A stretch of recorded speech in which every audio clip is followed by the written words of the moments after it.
Film Podcast. I'm your host, St. George. Dane, welcome back. Oh, thank you. Thank you. This is my, I don't know, sixth appearance. How do you keep coming back? I'm very grateful. Very grateful. I Welcome make the back. same joke every time I come on. Oh, welcome back, Dane. How funny. How funny. Today we're here to discuss our first series. Yeah.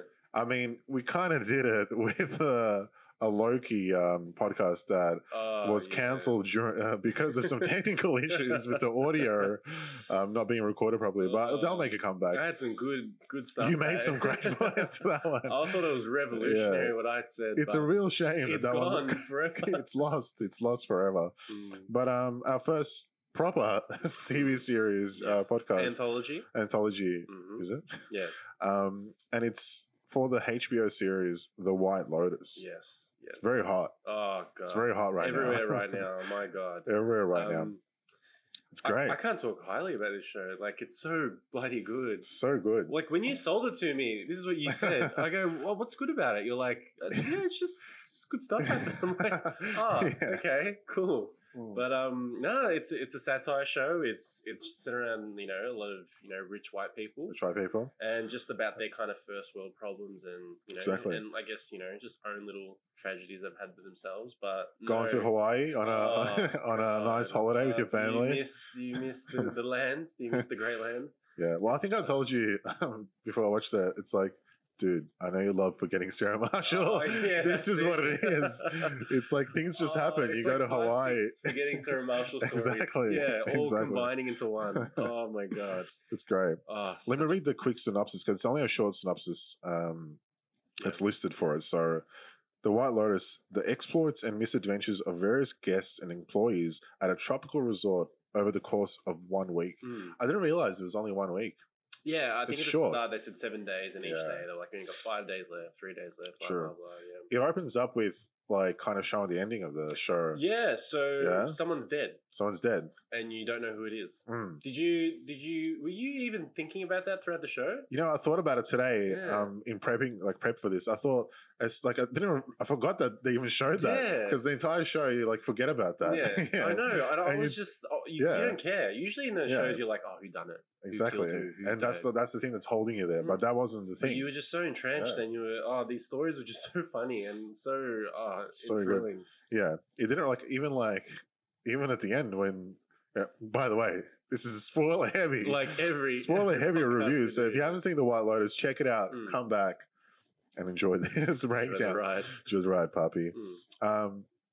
Even at the end, when the murder happens and you figure out who died, right?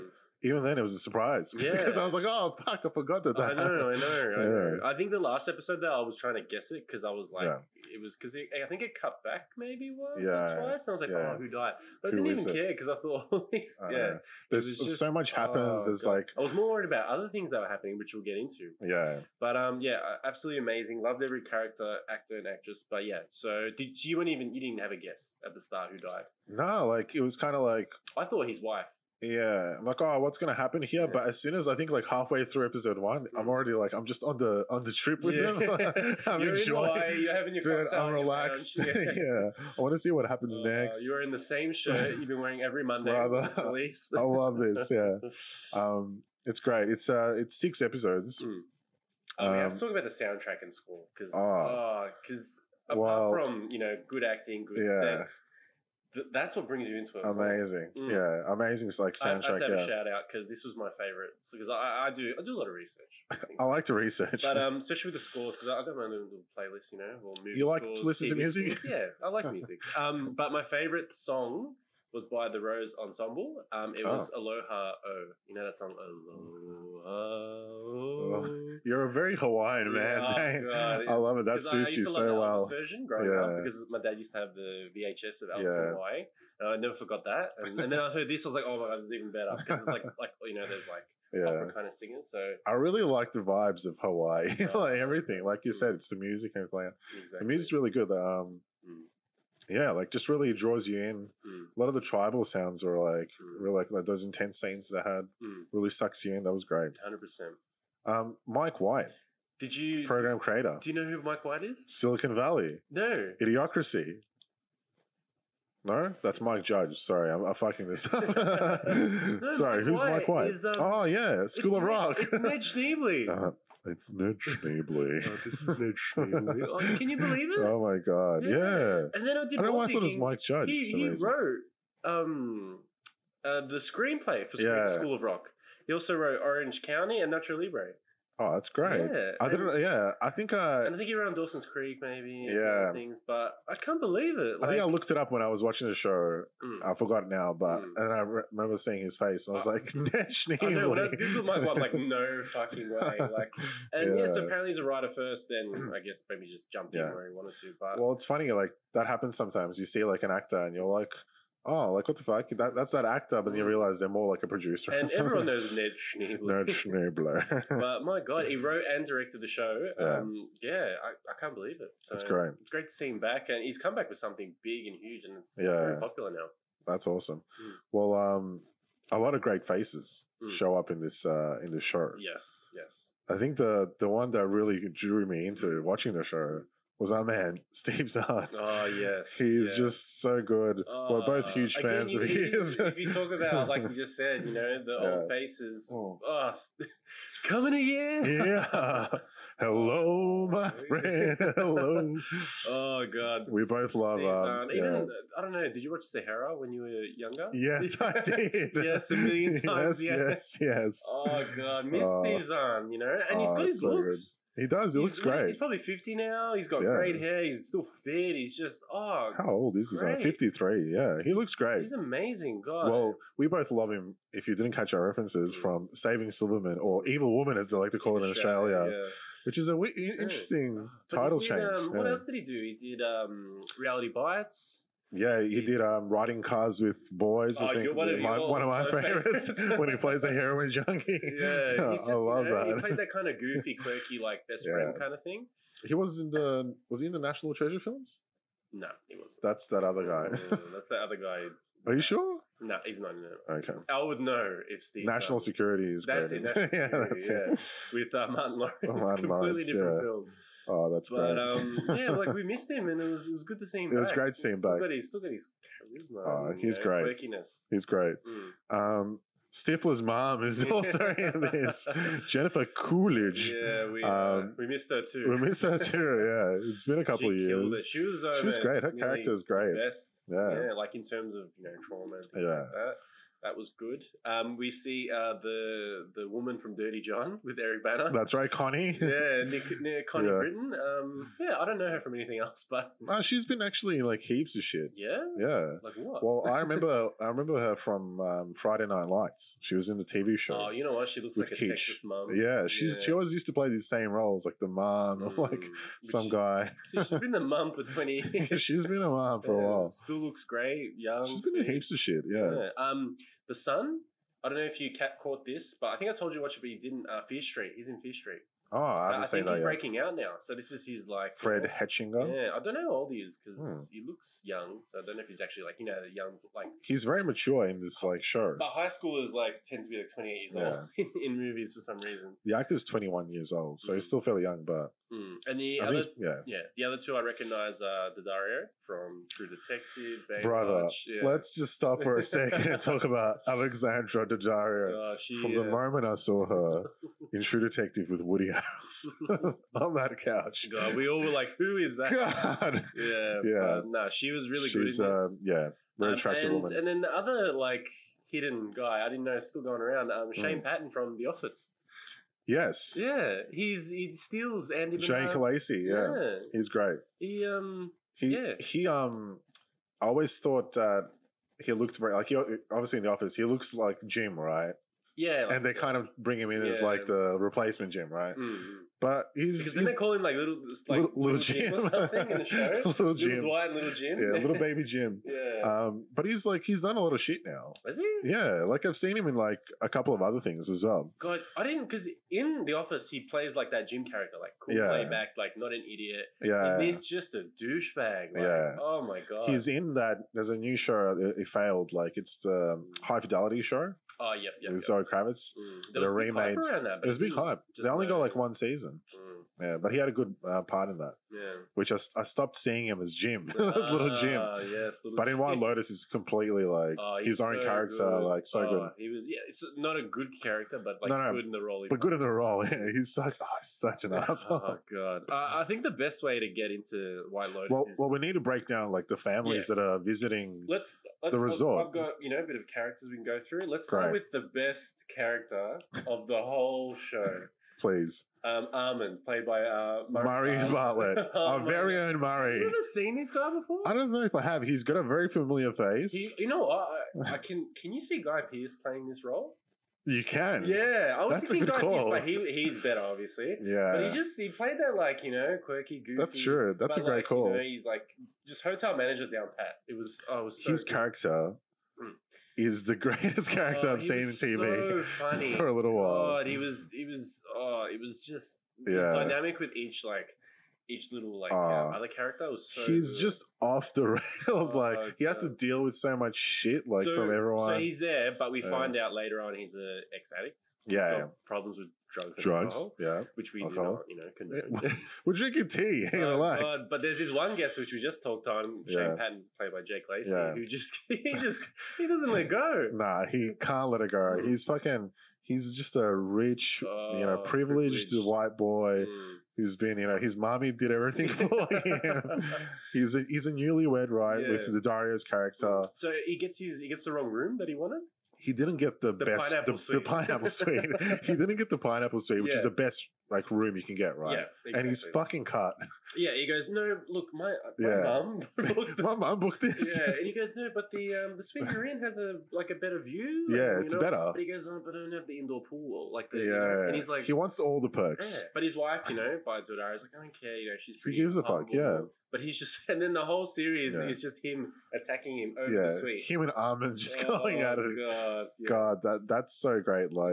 That fucking his character's great. He's just such a dickhead. He just wants everything, and then it's great to see the Dario's also realizing how much of an asshole this guy is, and that she might have made a mistake marrying this guy, right?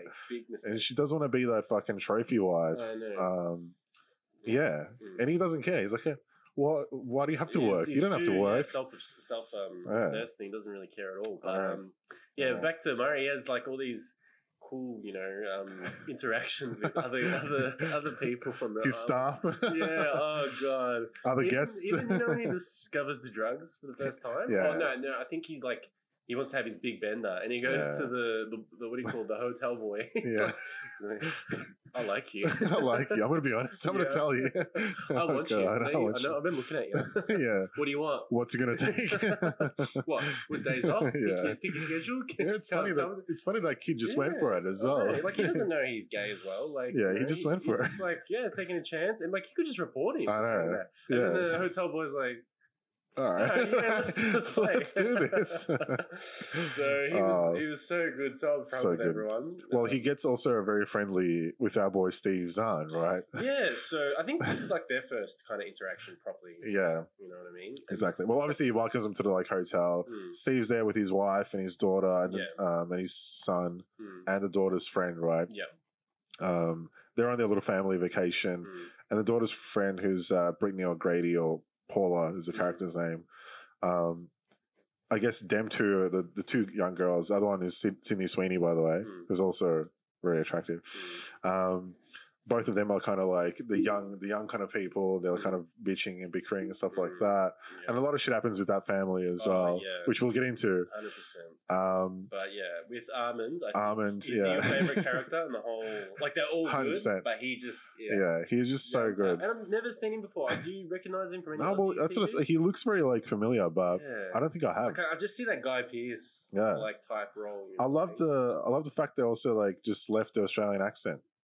Yeah, and but they didn't give us a backstory on it. Did he travel? Where did he come from? But they just kind of left it, and everyone's just that's fine. I think that added to the I don't know. I guess the to the character. It was very good. He's just an extravagant Aussie, hotel manager. Next one, Tanya. She also corrects the hotel workers. It's McQuad. McQuad. McQuaid? No, it's McQuad. McQuad.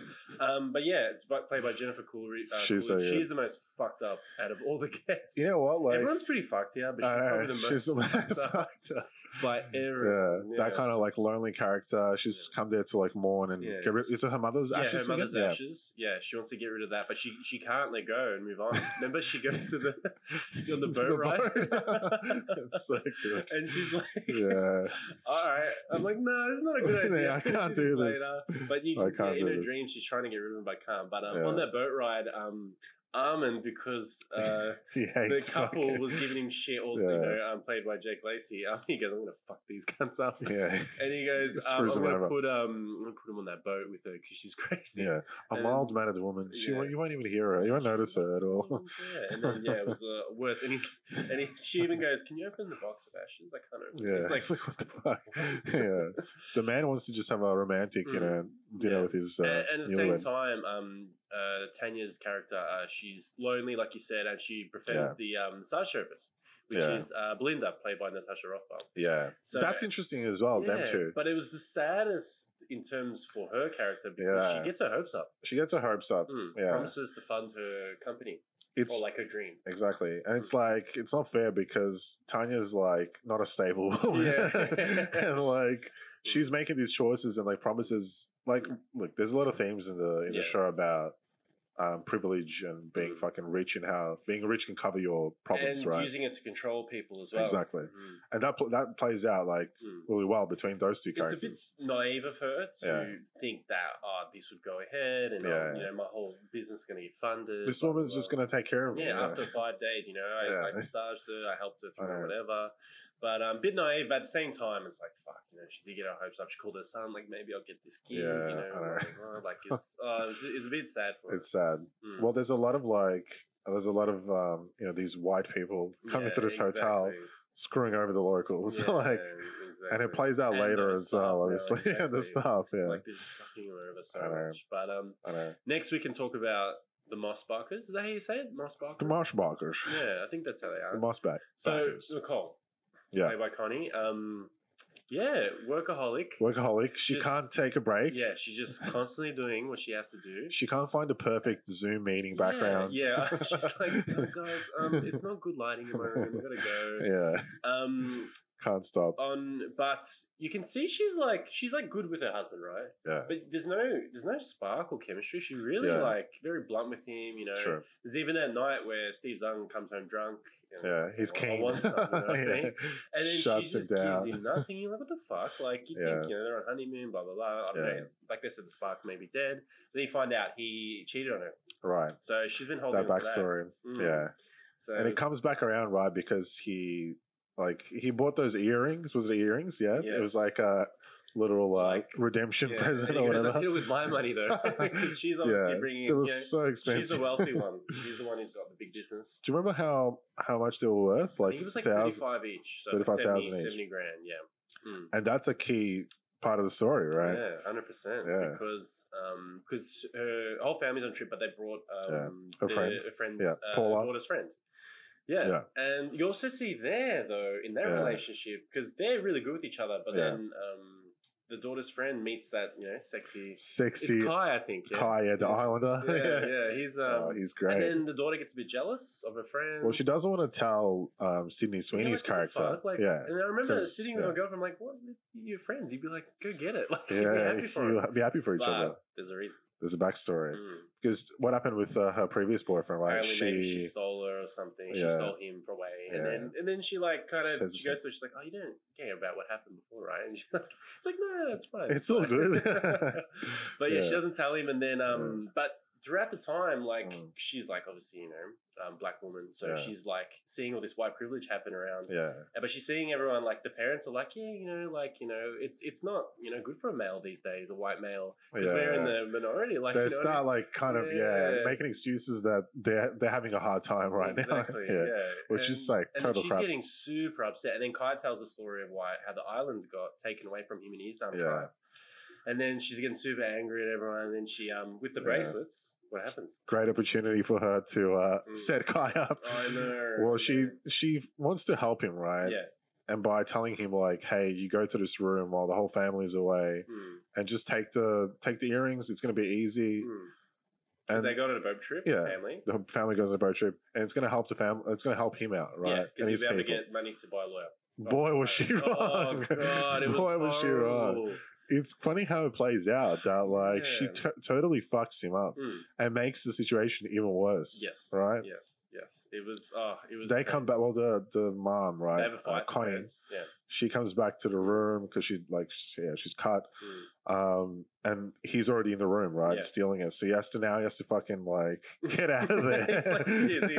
What do I do? Oh God. And is because Steve walks into the room as well that he attacks? So he attacks her, just tells her. Doesn't attack her, but Steve jumps at him, but then he punches Steve. But this whole situation, and then Kai's in trouble, and like obviously, and then the daughter's friends are like all worried and sick and all that stuff. And she's pretty much put this guy's whole life. She fucking screwed his life. He didn't want to do it as well. He's like, I'm not steal. I'm not a robber. But she kind of put a bit of pressure on him, like an opportunity. But this whole situation, because the family dynamic was horrible. Like, they didn't look like family. The daughter was like, rude, obnoxious. The son just wanted to be on his phone. But this brought them together, this situation, because she saw what her husband did for her. You know what I mean? So, that's true. He saves her and kind of they have that spark again. But it's funny that, again, there's a theme of like, these white people using these opportunities to kind of make them make their lives better again. Like, exactly right. It's shit because the Islander got screwed. Kai's character got screwed. And fucking, funny, no one asked about Kai. Like, no one said what was Kai's reasoning for that. They just said we've got him. We got. He's a bad guy. You know what I mean? They didn't say anything. Like, there's no reason. I don't know. Maybe they didn't want to press charges. Like, you know what I mean? The hotel probably just pressed the charges. Do you think it's wrong what Paula did by setting, not by I guess fucking over the family, right? Well, she's on this trip, right? Yeah. She's still not kind of grateful in that sense, but at the same time, she's feeling it from a perspective on her own self and her own culture, and as a woman. She felt sick at that dinner when they're all sitting there having dinner, and like the locals, islanders, are like performing for them and stuff like that. She tells them, she goes, this is not what they do. This is like wrong and all that stuff. And then she's like, and Steve Zahn's like, no, I think they like doing this. I think they like performing. Like, it's a part of their culture. Or maybe the mum says, I'm not sure. He believes that. That's how he gets by. Yeah, he believes that whole situation kind of fixes the whole family. It's fucked that they them two, Paul's character and then Sydney Sweeney's character, Olivia, that they got to that point that they're so fucking against each other that she wanted to fuck her over. But I guess that's just like kind of teenage kind of, I guess they're first year college maybe. So. I think it's first year college. And I guess you can say when boys be boys and girls being girls. I don't know how that works. But the one thing I wanted to talk about was Steve Zahn. So he thinks he's going to die. He's got ball cats. Yeah, he thinks he's got that, and then he because his dad died from cancer as well. And then he finds out he doesn't have cancer, but he called his uncle to find out what type of cancer. No, your dad didn't die from cancer, dude. It was AIDS. Yeah, and he's like, what? Wait, what? He's like, wait, my dad, how did he get AIDS? Was my dad gay? He goes, like he had this whole life. Did no one tell you? He's like shocked. He's like, no. What the fuck? Imagine that. Like, he's like a whole nother life. In his 50s, he's lost his dad like ages ago or whatever. Was it ages? Probably ages ago. I don't know. Yeah, he said when he was his son's age. So 16, 17. No one tells you your dad died of AIDS. It was horrible for him. And then that led him to open up to his own son about what he did to his wife. Sure. And then he has a good... beautiful moment at the bar with Armand. So he tells him his story as well. And Armand's already like, is he drinking already and taking drugs? He's cooked as fuck. And he's like looking at Steve, he's like, what's it like to... It's like to sleep with a man. And he goes, do you want to find out? He goes, I gotta go. He's like, what am I getting myself on the into? spot, which is good. That was great. Those things are great. It's crazy for Armand to like say that to a guest as well. Because he's crossing all the boundaries. Like at that point, he's really crossed the line. And I think and that's why he's on this spiral that's going on. But I want to talk about the son though, Quinn. This is my favorite story, not character, but story. It's the most wholesome story out of the show. So typical white privileged teenager on his phone, on his Nintendo Switch the whole time. doesn't look like he has any interest in life. He doesn't really have a lot of friends back home apparently as well, which is the thing. Family, his sister treats him like shit. Yeah. So and he just cops it. He just cops it all the time. But this also inadvertently leads to his destiny. His destiny. So he ends up sleeping on the beach. Yeah, he does. And then what happens there?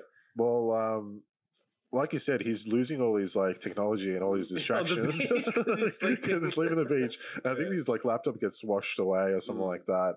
And I think that helps him to stop being distracted by the technology. Yeah, it takes away. Yeah, and he starts to start living life, but he notices this.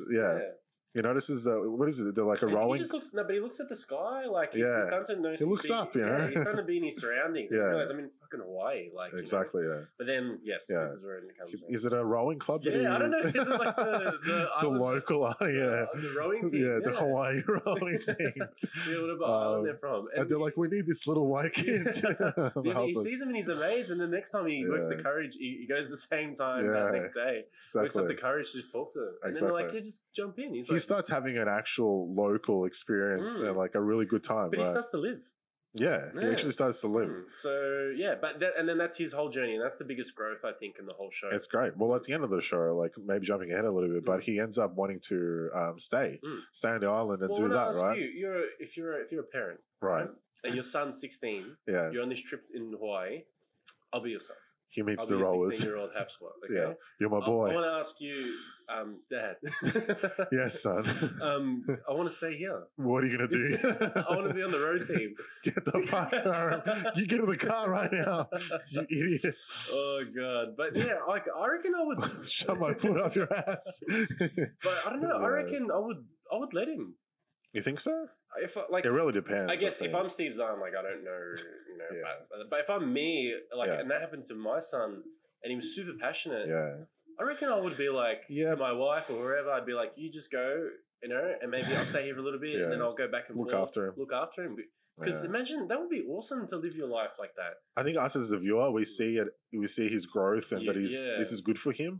Whereas them as parents are like, what are you doing, idiot? Yeah, exactly. Like look at you, you're gonna run. We're going home. You're gonna survive those out big here. islanders, they probably carried you the whole time. You think they're your friends? They don't like you. You're a loser. But that was the best part of the whole show for me. And he took courage and steps, and at the end, he ends up running from his parents at the thing. Which they don't even fucking notice him. They're going into the plane. Well, he pushed him. He goes, I'll be there in a sec. Yeah. Well, you would never be that far away from your, just a friend you were with. You know what I mean? So, that was kind of interesting. But it's good for him too. He really grew as a person, and he's like, fuck it. Like, my family's crazy. Yeah. I don't want that kind of life. This seems like a cool thing. Home for me, yeah. So it's really good. I have no friends back home. What am I going to do? Most wholesome part of That's great. What do you think of? I wanted to go back to Daddaria's character because I just can't stay away. On my list. I can't stay away. What do you think of her and another character that we didn't talk about? Fell for her the whole show. Yeah, I felt so shit. It's like she was very submissive. Yeah, she got sucked in.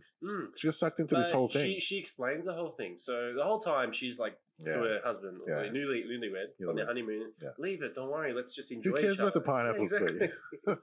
And like the view's better anyway. Yeah, exactly. But and the whole time she's just copying, being submissive to what he's saying. She doesn't really listen, and then she's like, do you like? Why do you like love me? He's like, because you're sexy. Because we have amazing sex. It's all about sex. Yeah. And then she's like, but what if I didn't have that? And he's like, but you do.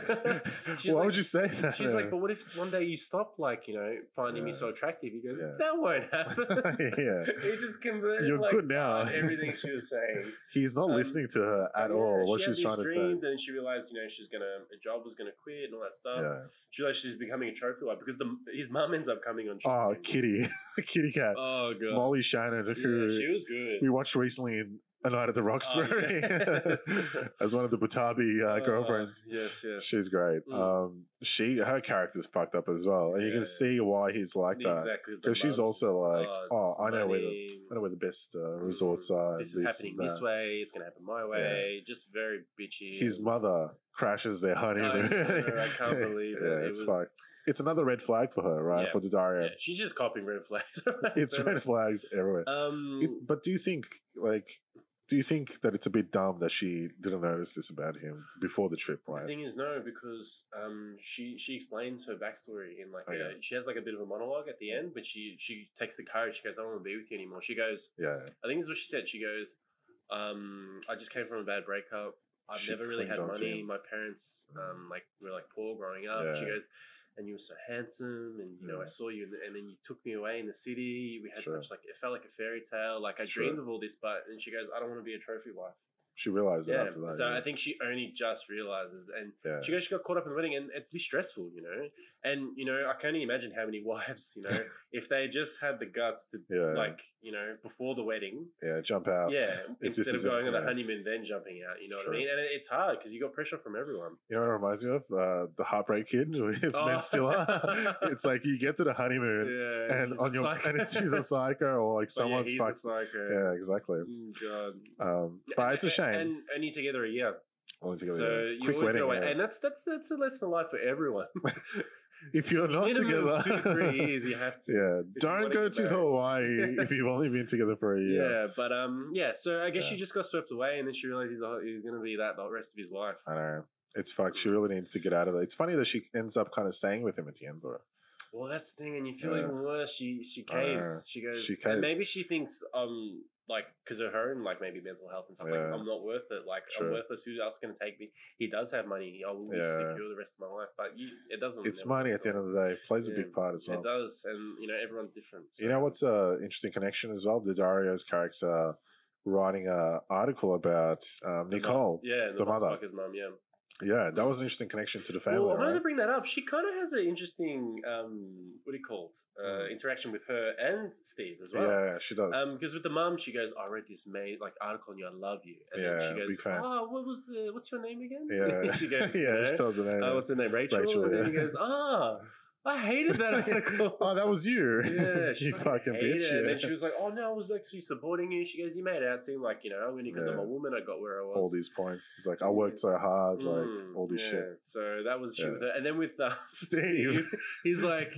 "Yeah, we used to have sex all the time." His son's right there. Yeah, and she's like, "Oh my god, I gotta get out of here." I'm gonna get out. So does he start like hitting on her a little bit? I don't know. I think just a bit inappropriate. Like her eye, she opens up his eyes, and after that, he starts talking to like other people at the resort. I remember he was sitting next to one of like some girl, and then she's like got up and left, but he's like super keen. Hey, come here often. That was great. That was. So that story didn't end too well for her, which was pretty sad. Yeah, exactly. Going back to Stifler's mom, Jennifer Coolidge, or Tanya in the show, she also finds a bit of a second chance at love as well when she meets Greg, I think. So you know how someone died at the start? I thought he was going to die because he goes, "I'm sick, I'm coughing." I'm like, he might just die. Don't be surprised if I drop dead or whatever he says. But it was like a joke. But that was kind of interesting. It was interesting because you're thinking like, "Oh, this guy's kind of good for her," and then he kind of doesn't really want to. Then it sounds like he doesn't really want to. He kind of dogs her a bit, and then she's like, "Fuck this guy," and then she's like, "Oh, let's do it. Give another shot." He's like, but like she said, she opens up completely drunk. She goes, "I'm a fucking psychopath. Crazy I'm sick. I'm like horrible. Like my mother abused me. My father, like all this stuff." And she's just like, and then he's like, "Come here, crazy." That's it. Come here, so crazy. Good, and then he was like, that kind of opened him up. He's like, "Oh, fuck it. If you want to try it when we go back home, sure. Why not, But like, imagine how much money she has. She goes, "I could get a place in Aspen." I'm like, "What, you want? You just get it whenever you want." Like, I'll be with you, crazy lady. She's super rich, So that was kind of cool for her. But then that ends up leading her to fuck over Belinda, which is a massage therapist. Yeah, it's a bit shame for her a bit. It's a shame. It's a shame. But yeah, this whole story ended up to Shane Patton, played by Jake Lacey, ended up killing our boy Ahmed. Yeah, what the fuck? Alright, so did you like that ending? I did. It was interesting. Yeah. So why was Ahmed there? So Ahmed ends up in Shane's room, right? Because he knows he's getting fired, right? He knows he's getting fired. And he goes in there to fuck with him. He takes a massive dump into the suitcase. It's just the best scene. Yeah. Oh my god. He drops that log. Oh god. But Shane ends up returning to the room. And I mean, Armin's still there and he has to hide, right? Can't show he took a shit.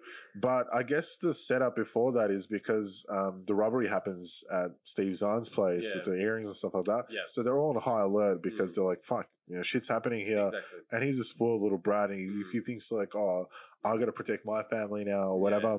But he's just being a wank. Like he's just being a wank, exactly. And he do with the knife. Yeah. Does he smell the shit? And he's like, what is that? Yeah, he smells it, and then he hears someone. He hears someone, and then he grabs the knife, right? And then he just turns a corner, and then it's such an accident. It's such an accident. But you know what's funny as well? Like, obviously, he ends up killing him. He kills Armin. Armin dies, which is fucked up.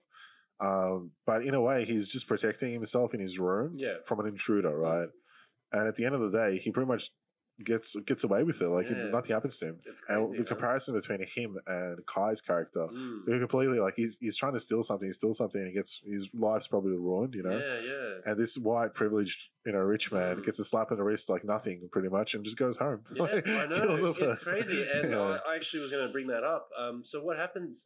It's funny, and you think even if it's in self-defense, you have to go to prison. You have to there should be something.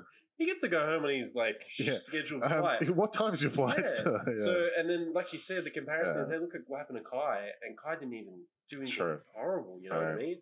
And then you look at him, and it's like that's like you said, the white privilege, and it's like maybe his dad called someone, made a phone call because he's obviously rich, high in power.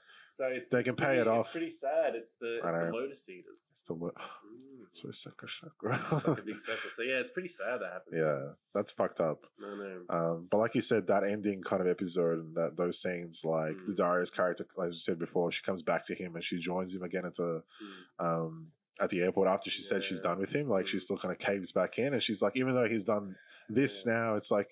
I think that moment kind of even brings them back together maybe a little bit because she's like, oh, this is a tough situation. And she realizes, fuck it, I'm married and he has money.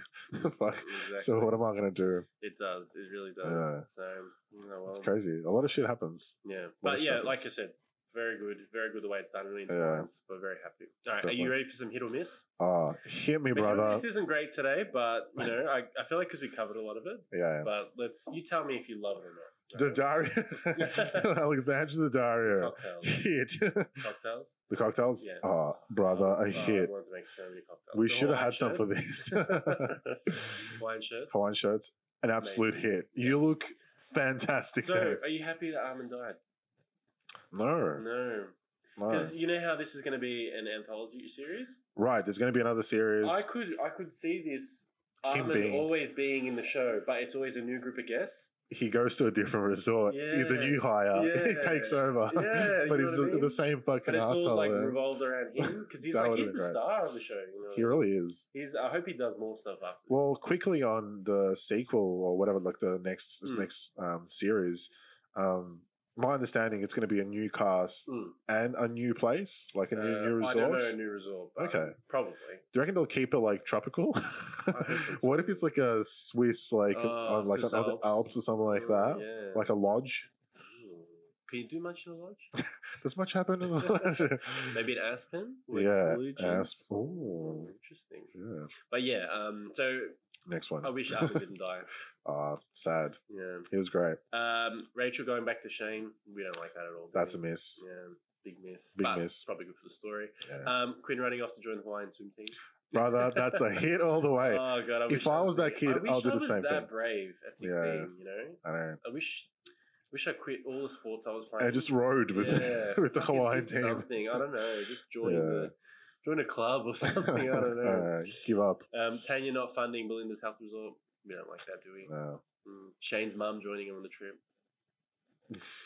They're not really hit or misses. They're just things we hate. Fucking hated that. But you know what? It was good to see Molly Shannon's character, Kitty, make an appearance. Yeah, she's like, surprise. I was like, she plays that role really well. Yeah, it was a bit tough. But moms, stay away. See her dread, my God. Yeah. She was just, oh my God, what's going on? I know.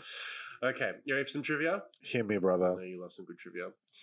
So, like we said, HBO has renewed the show's second season, but it's going to be an anthology show. But it was intended for a limited show, but they loved it that much. So, very Aspen, we'll see you there next time. So, do you remember how Connie, what do you call it? Not Connie. Yeah, Connie.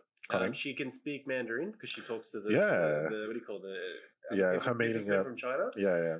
So in episode 3, this is what happens. She does the Zoom call, but in reality, she actually majored in Asian studies. No shit. At college, yeah. So with a concentration in Chinese at Dartmouth College, and studied at the Beijing Normal University in Beijing. So she speaks actual Mandarin. Oh, so that's she knows cool. the speakers. That's pretty cool. It's cool as it's great. Like actors using their skills outside of like something. So it's probably on her resume, and maybe that's why he got it.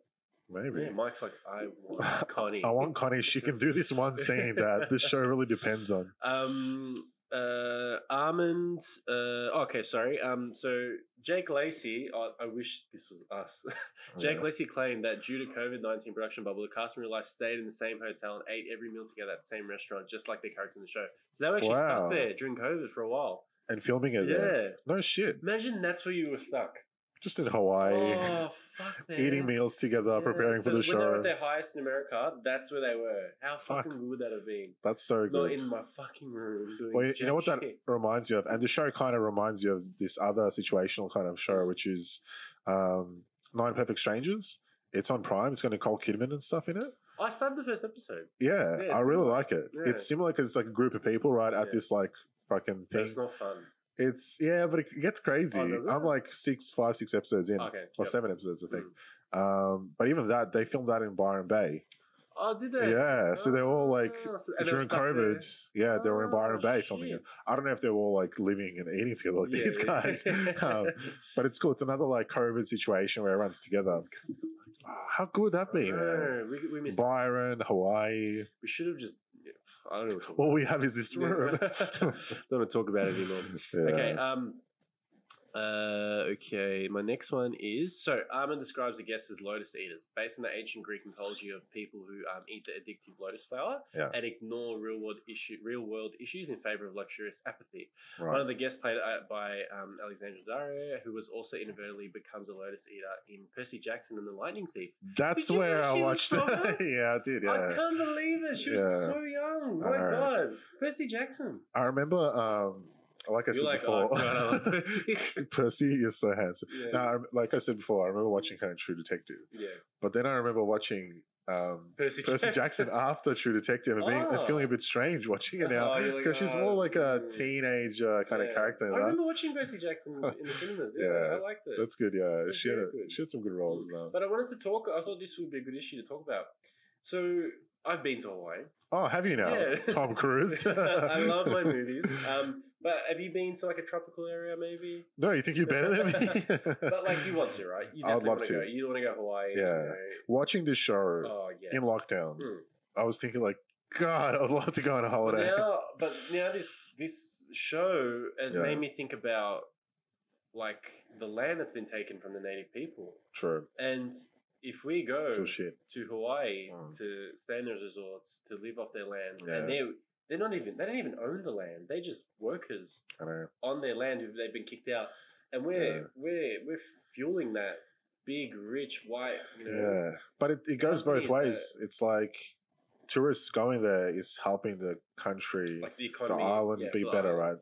But so at the same time, it's like, what happens if you don't? Well, only because they've owned it. But that's the real problem. We all stop, take a stand. Does it? We're not going to the resort. Yeah, do we fix it? Yeah, tell the showrunners of White Lotus not to go there. They've made money on it by filming this, but they bring up this problem. And a white man wrote this show, so it's like it's so conflicting. But you know what? It's good. It's good because it does touch on those topics about white privilege and who owns the land, the natives and stuff like that. You know, the indigenous people. It's definitely the natives. who owns who really owns? Who really? We're getting the semantics, like oh god. No, but it touches on the you know, white people kind of having that privilege and power and taking things over. It's a tough one. Yeah. It's a hard problem to fix. It makes me think of the movie The Descendants with George Clooney in Hawaii. I was thinking the same thing. Yeah. His father owns like a portion of the land. Yeah, a big part of the land, and his whole like his family in Hawaii. They're thinking of selling it, and they're like, well, we should keep it because it's in our heritage. But I think one of his grandfathers or descendants was actually part descendants. Yeah. was actually part Hawaiian, right, or like indigenous, right? Yeah. So it goes like, who really owns the who really? No, it definitely you feel it as in it's like the white man's man's keeping it, not selling it to the big corporation because they want to build like factories or whatever, like hotel resorts and stuff. Yeah, casino or some shit or whatever. It makes me feel shit. Like, and you know what? We're like, it is through movies and TV and songs and everything, we've made like this resort or this dream place to go to, but there might be a lot of hurt happening for a lot of indigenous people. I want to ask you though, is there a way we can go there? Without like going there, on, like can we still like without contributing to the problem? Like get like a shack or like somewhere in the woods. Yeah, like can we like build like a little hut and then maybe on a secluded little descendants like a beach. I don't know. Is there a way we can go there without hard. feeling crap about our like political correct? But I think it's a bigger problem because like. That's happened in so many places. Like even the US, it's like who owns that land, really? Not the Native Americans. Not the Native Americans, no way. Yeah. You know what I mean? Like even South America and like even New Zealand, for example. Who are the real natives? What are you trying to say? Tell me. No, but like, how do you fix that problem? Oh, okay, that's you can't really fix that. But who really? I know it feels like is it too? We're no experts, by the way. We are talking out of our ass right now. Yeah, how do we do our part? You know what I mean? It's hard. Recycling, we know how to help out. Climate change, we know what to do. Exactly. Put the banana in the right bin. Yeah. Nah, it's like monkeys that play ping pong. How does that happen? But it's like, how do we do our part to maybe? I know what you're saying. You're saying that you feel bad now to contribute to the problem by going on these trips and like horrible. Dance for me. Do the fire dance. Exactly. And then you do feel shit. They love this. Yeah, they love it. Like trained animals. I know. Which is wrong. It feels shit. Wrong. When I was at the luau, I didn't think of that at all. But is there also an element of these places celebrating the local, the indigenous culture? Because I feel like New Zealand does it a whole lot better than Australia does. Yeah. Like you go anywhere, and I don't know if you've been to NZ. I've been to NZ a couple of times. Yeah. My uncle lives up in NZ actually, Uncle Kev. Yeah.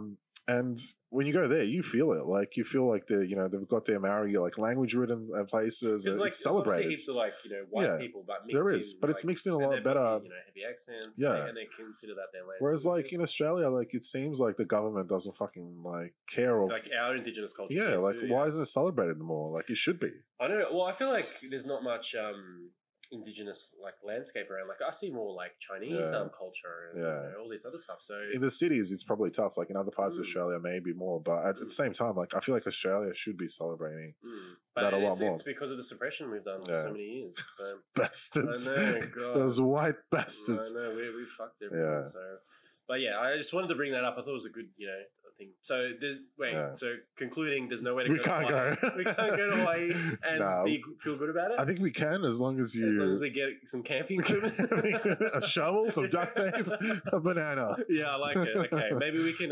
revisit this topic.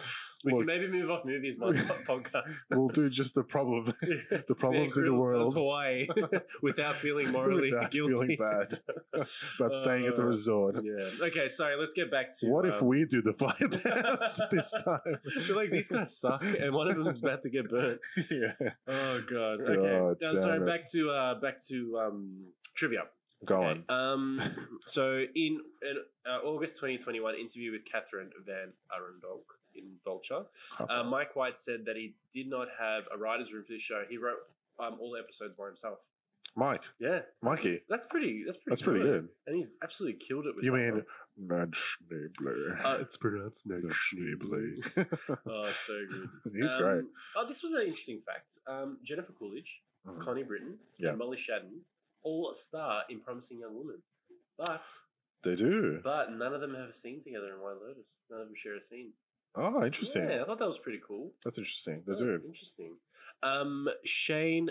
Oh, this is. I don't know if you got this too. This is really good. So Shane Patton in a few episodes, which is played by Jake Lacey. Yeah. He's wearing a Cornell hat. Did you notice that? Cornell is pronounced. And acted in the TV show, which a character Andy Bernard played. And constant reminder everyone graduated from Cornell. Bro, I think I did notice that, but I've completely forgotten until you just said it. God, that was so. I was straight away. I said that. I was like, I actually said that loud too. I don't know why. It's pronounced Colonel. It's the highest rank in the military. It's pronounced Cornell. Oh God, yeah, but that was good. Great. Yeah, do you reckon there was a bit of? Yeah, like do you reckon he maybe said, Like, because he's like, I want you to be like, rich a white Cornell guy. And he goes, maybe I'll do Cornell. You're a bit of a Andrew Bernard. Yeah, so that was pretty cool. I really enjoyed that Easter egg. The showrunners would obviously know The Office. And he would, Oh, yeah, everybody knows. The Office. Dude, it's the most streamed show in the world, especially during 2020. Is this an Office podcast or a White Lotus? It should be. You can have another day. It should be. But yeah, no, 100%. So that was pretty cool. That's cool. This was interesting though. So they're all interesting, by the way. Yeah. This was good. So Steve Zahn discovers his father did not die of cancer in the mid-1980s, as Mark had thought since he was a teenager, but that he actually was a closeted gay man who died of AIDS. The creator of the show, Mike White, also had a deeply closeted father, Mel White, the evangelical pastor and ghostwriter for such far-right anti-LGBTQ figures as Rap Robertson and Jerry Falwell. But unlike Mark's father, Mel is still alive and now happily married to his husband. Mel and Mike are on good terms and have twice teamed up as contestants on the reality show The Amazing Race. This is amazing. Really? But yeah, so that's where he got the inspiration from. His dad was a pastor. Yeah, a closeted gay man, so he didn't find out until later. Wow, and he really went against the community. So everything you saw, what Steve was feeling, was exactly probably how Mike was feeling. Mike felt. How crazy is that? That's crazy, So that was really interesting, I think, That's a wild, wild secret to keep. Yeah. But no, him and his dad are all good now. They're all sweet now. Yeah. They're all sweet. Yeah, would you have been angry, you reckon? I don't know. Yeah, it's it's a big secret. If he kept it from you. Yeah, I think because this is even more because it's like his dad died, and it's like you were told by other people. Yeah. His uncle, right? Yeah. And like people around that, like, no, he died because of this, like, and then they all fucking lied to you. Like, it's a big part of his life. But are you upset about the people more, or your father in that instance? Both, I guess. Yeah, you'd be angry, especially young. Yeah, well, I guess your father probably, but it really depends. If say your father died young when you were young, right? Maybe it was too young for you to kind of explain to you his secret, like his big secret that and is, I guess especially gay. in the 80s, like if he came out, maybe everyone would have hated him, and like his own son maybe would have got bullied or even more. It was hard. Like it was probably a lot harder. Definitely. I guess you definitely grow to understand. Yeah, but you'll still be cut. You'll be upset at your like uncle and shit. Lied, you know what I mean? Exactly. So that's a bit, I don't know if you have this on your little list of lies, but call that little list of lies. Yeah. I haven't confirmed this, but I have heard it from a coworker who also really loves the show. The actor Murray Bartlett, who plays Armand, apparently, well, in real life, apparently he's homosexual as well. Oh, is he? Okay. And apparently he refuses to take any roles that aren't homosexual. So he prefers to play only gay men in his roles. Like he's taken a stand and like kind of wants to do that. Yeah, that's cool. I've heard that from, again, I don't know, another source. I'm not too sure if that's 100% true. It's funny. We'll talk about another big issue in Hollywood. So actors who male leading actors who are gay have lots of trouble landing straight roles. So it's true. Take Luke Evans, for example. Yeah. He was... We didn't know he was gay at all. Dracula. Yeah, Dracula Untold, Bard from bloody The Hobbit. All these great roles. 9 Perfect Strangers. And he's in 9 Perfect Strangers. As a gay man. He's gay in that, but the thing is, I think he said he was worried about coming out because he wouldn't get cast in those roles. Well, exactly, yeah. I mean... There was the whole running of like who's going to play the next Superman, right? And was he in it? No, but it was Henry Cavill, and it was what's his name? He's in White Collar. White Collar, yeah.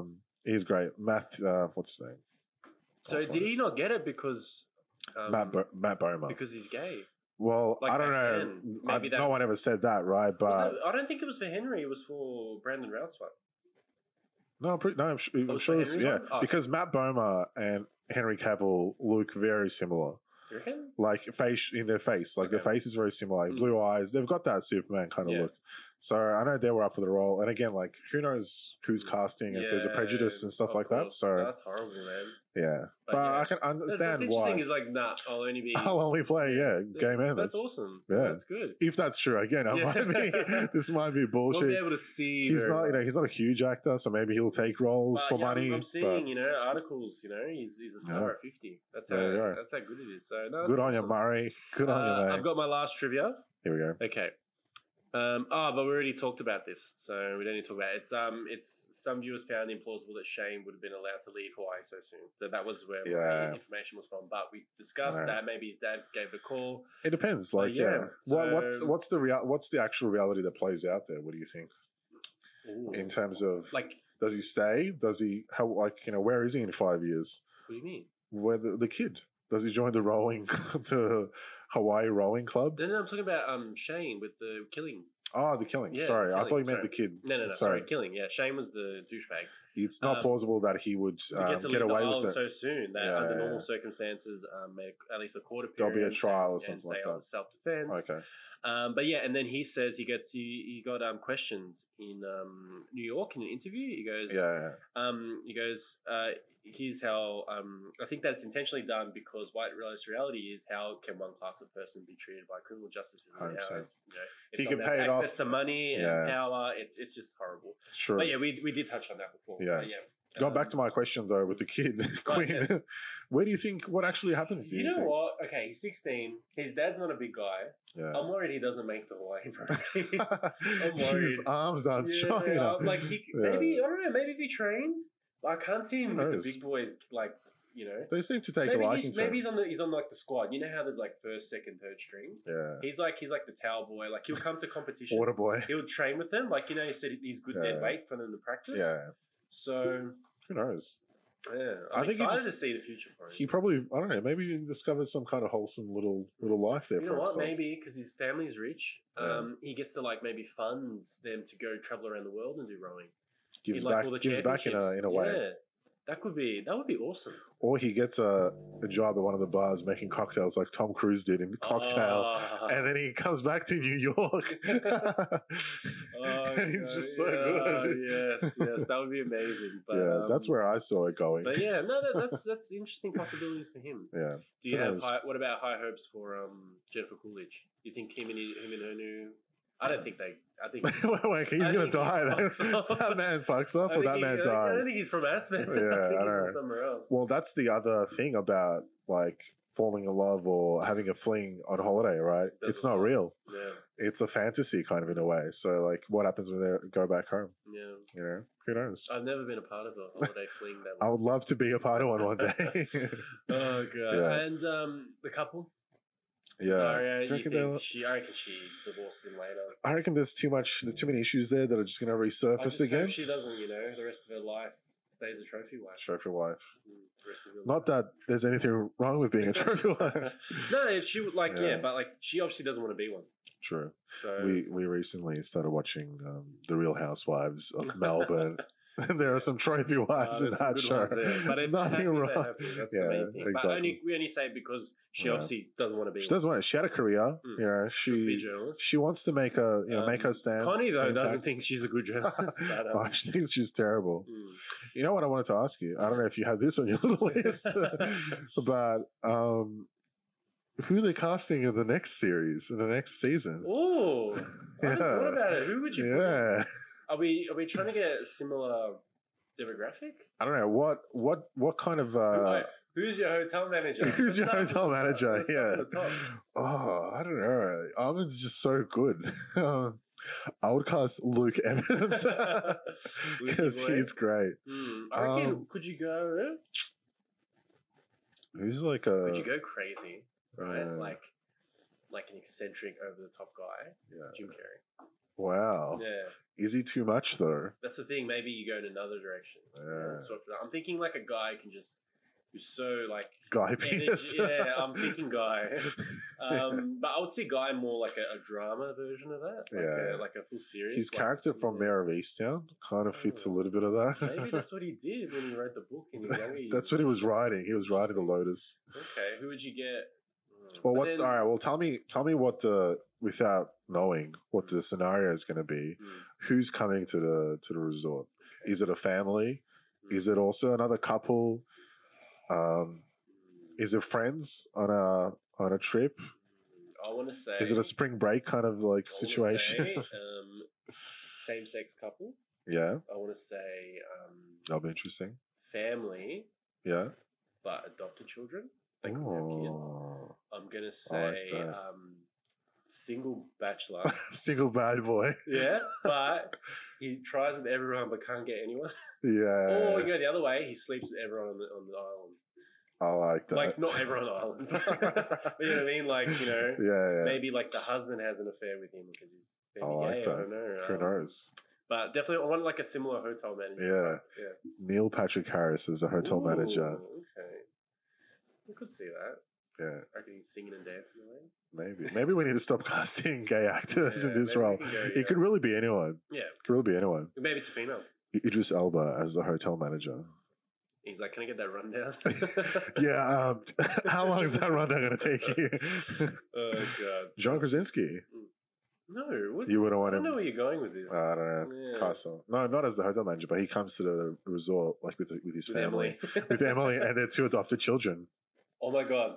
Okay. It's the Quiet Place, but before the aliens came. It's White Lotus, but with real life celebrity couples and families. So Emily it's reality. Krasinski come down. If Jolie and Brad Pitt were still together with all their orphan children. All the children. I mean, not orphan children, sorry, the adopted children. Yeah.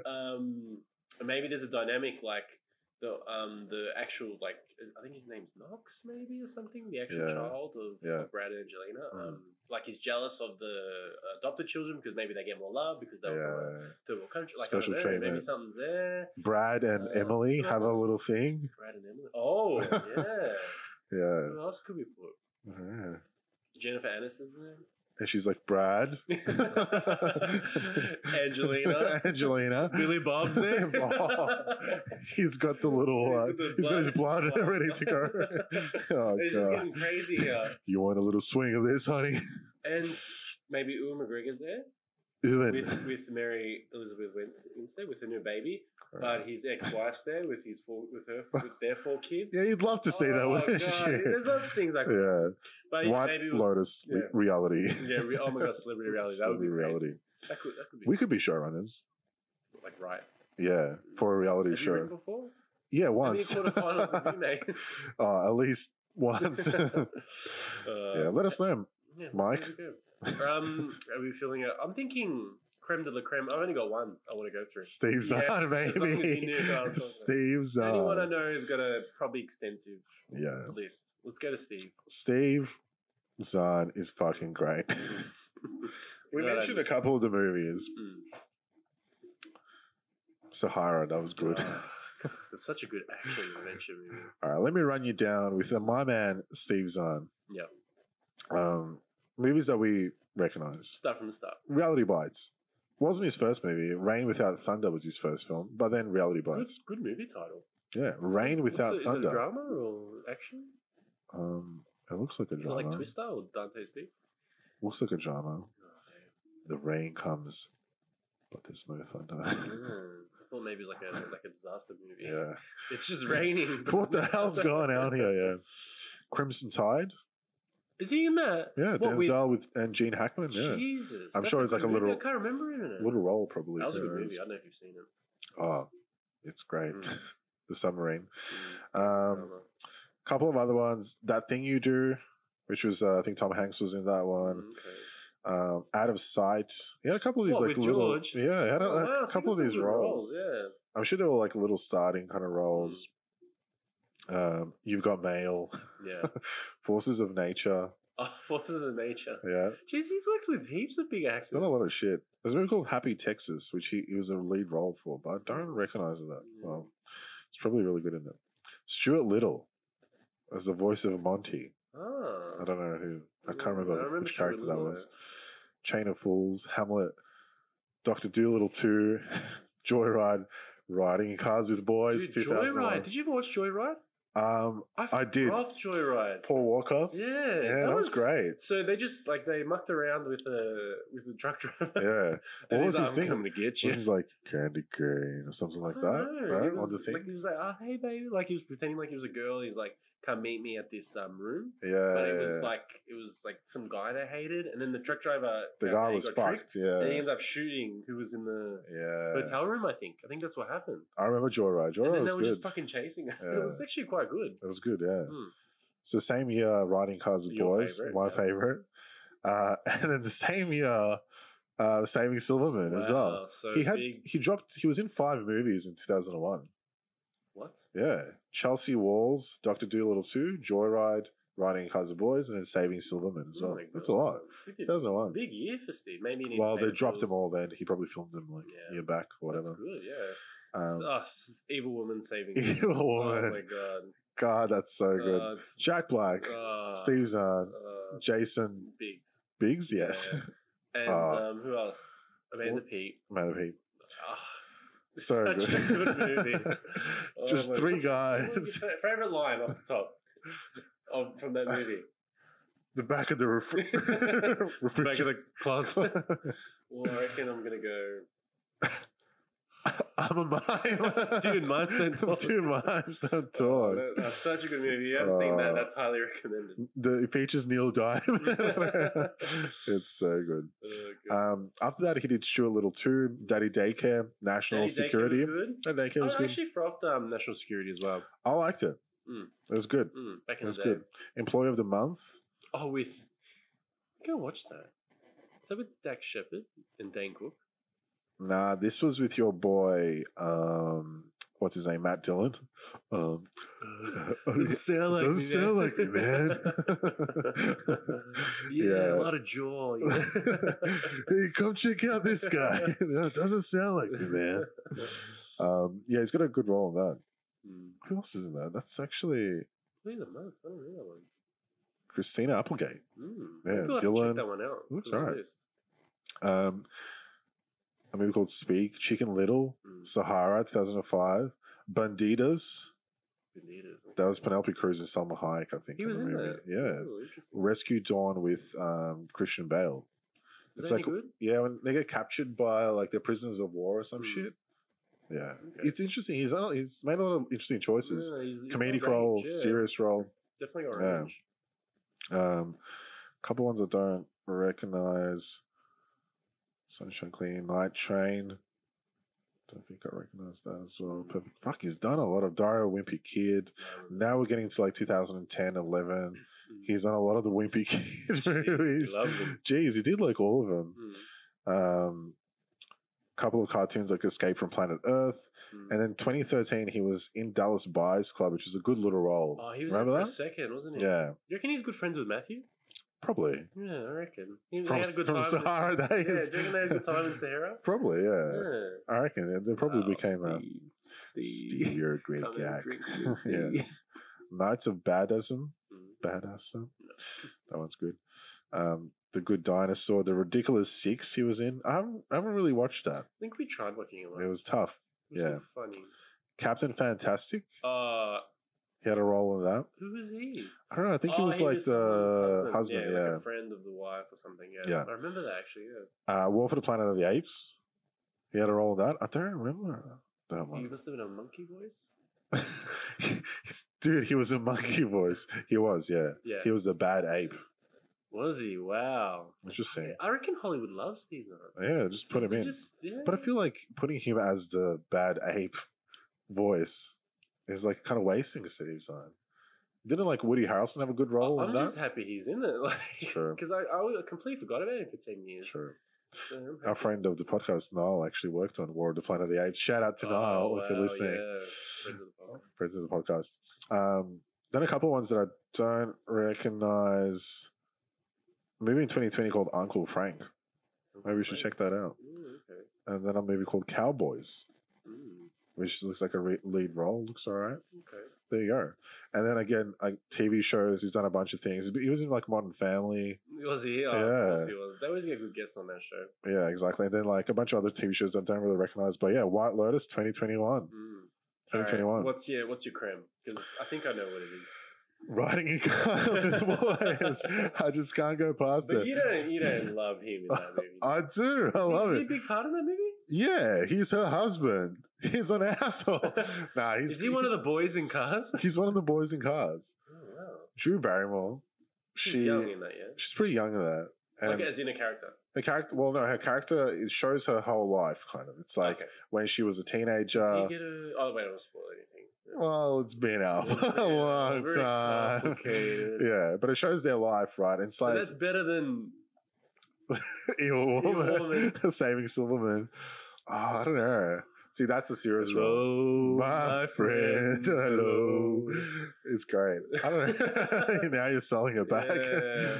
We had a good, we went Footscray, had a couple of drinks and watched it. It was a good It was night. great. When he shoots the rodents. He's got that gun. Oh, God. I had stuff on. Well, Running Cars, boys. It's a favorite. He's funny in it as well. Like, he's got funny moments. Oh, we get it. You loved and he's serious as well, so which is good, yeah. Okay. I don't know. Right, so you're going to call it?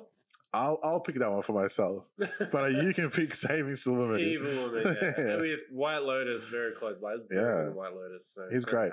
It was just a joy watching him again. Good to see him back. He's still fit, still healthy, and he's killing it. I hope looks great. I hope he gets more roles. I want to see the Zahn. Yeah. Well, like, it looks like he's done a couple of like little smaller kind of indie films, so maybe we should check some of those out. No, definitely will. Thanks, Zahn. Yeah. Great. Well, again, there's not a lot of huge names in the White Lotus. It's probably just worth doing kind of Steve Zahn's character. Leave it there, I think. Yeah, I watched Sydney Sweeney actually in one of her new movies. Oh, wow. She dropped a movie called I'll pull it up for you now. It was released on I think Prime, and it's called The Voyeurs. And it's like her and her boyfriend move into this apartment, and from that apartment they can see across the building into another apartment where this is like sexy couples living. And there's this like bit of a Dane DeHaan kind of character who's a photographer, and he's like his wife or girlfriend or wife, whatever. She's like she's really hot as well or whatever. And he takes all these photos of people, and they start spying on them and what they're doing. And all these like women start coming to the apartment, and the sexy Dane DeHaan characters maybe sleeping with other people, and they get really hooked into it. It's an interesting movie. I feel like I've seen that movie. You might have seen a trailer. No, but like I think I've seen that movie, like that premise before. Secret Window. There's this like movie once. I think like Freddie Prinze Jr. or some guy that looked like Freddie Prinze Jr. There was a lot of them. With like 5 supermodels or something. Okay. And there was this girl from an apartment that used to like watch. Yeah. Yeah, it sounds like a different premise, but like it sounds like something. Yeah, maybe it wasn't Freddie. Maybe it was someone who looks like Freddie. Yeah, that's what's Freddie. important. I miss Freddie. I watched She's All That, by the way. Very good movie. Yeah, well, they made He's All That. He's All That. Oh, what a big title, Jay. Great, something original. Yeah, something original. But you know, in one of the team movies, he's like, oh, she's got the ponytail. Yuck. Yeah, so good. That's great. Let's get around to wrapping it up. Great. Quickly, who the fuck do you think you are in White Lotus? In the White Lotus? Yeah. If I had to choose, I don't know. I feel like probably like a bit of the Steve Zahn. Yeah. You know, because he seems like down to earth. I reckon you're like a Daddario. I'm more of a Daddario. Yeah, I feel you like Daddario. I don't know. Yeah. Where's my career going? I don't know. Maybe Stifler's mom as well. Oh yeah, maybe. I don't know. Maybe you're the boy. I'm the guy that Stifler's mom. Stifler, yeah. You're definitely that guy. Yeah. I'd love to be the young boy. I think. Yeah, his journey's wholesome. Yeah, I think especially if I go on that path. But I don't know. It's resonated. Resonated with Stevie or the guy that goes fishing. yeah, that's it. Oh God. I don't know. It's tough one. A lot of interesting characters. But different backgrounds. They're all different problems. Yeah, it's good. I like it. White Lotus. It's great. Can't wait for another season. Season 2, come quick.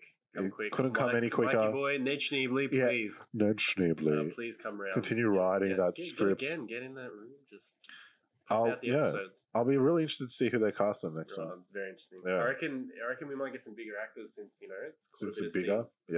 Sure. Let's hope that it doesn't get the True Detective treatment, where season 2 is a bit of a miss. But then season 3 was good. Season 3 brought it back. So White Lotus season 3. Looking forward to it. It's going to be great. It's going to be great.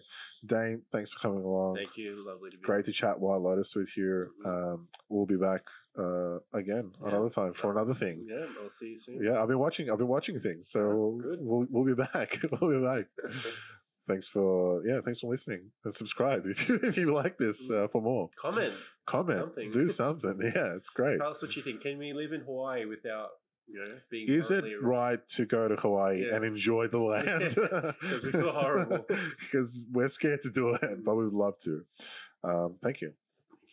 Goodbye.